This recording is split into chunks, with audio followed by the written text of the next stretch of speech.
On Christmas Day, Sony's PlayStation network was targeted by hackers.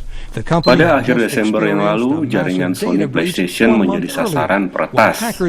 Sony baru saja diserang oleh peretasan data besar-besaran 1 bulan sebelumnya, dan peretas merilis sejumlah besar data perusahaan itu kepada publik.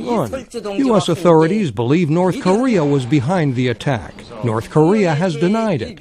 Others say that private hackers must have been involved. Whoever was responsible. Pelaku peretasan tidak senang dengan film Sony di interview yang mengolok-olok pemimpin Korea Utara, Kim Jong-un. Pihak berwenang Amerika yakin Korea Utara berada di balik peretasan itu. Korea Utara menyangkal, dan pihak lain mengatakan pasti ada peretas swasta yang terlibat. Siapapun pelakunya, peretasan data itu telah menciptakan krisis bagi Sony.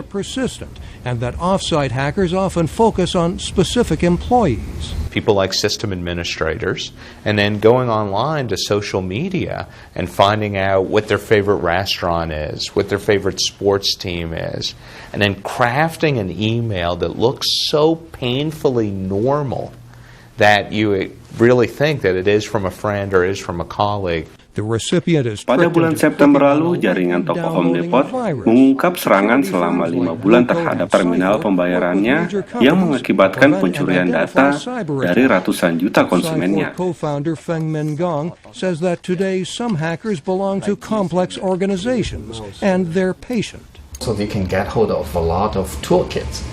A lot of attack techniques and solutions get packaged, so easily available to them. He says they are part of an industrial-scale hacking economy. Online commerce is estimated at $1.5 trillion, and security breaches have many consumers worried. Internet sites like PayPal aim to help buyers do their online shopping safely. PayPal's Andy Steingrubel spoke with VOA via Skype. Because of the work I do, I'm actually kind of an optimist on a lot of this, about how well at least some companies are doing in upping their game, in developing better next-generation defenses, and the way technology and innovation are leading the way on keeping companies and their customers safe. Peretasan sebelumnya menyasar konsumen jaringan toko target. Setiap penerobosan terhadap sistem jaringan komputer berbeda-beda. Tapi analis Hugh Thompson dari perusahaan keamanan Blue Cloud mengatakan serangan-serangan itu terarah dan penyerangnya sangat gigih. Selain itu, peretas sering menyasarkan karyawan tertentu. But that businesses need to double their efforts against an escalating threat from sophisticated hackers. Mike O'Sullivan, VOA News, Los Angeles.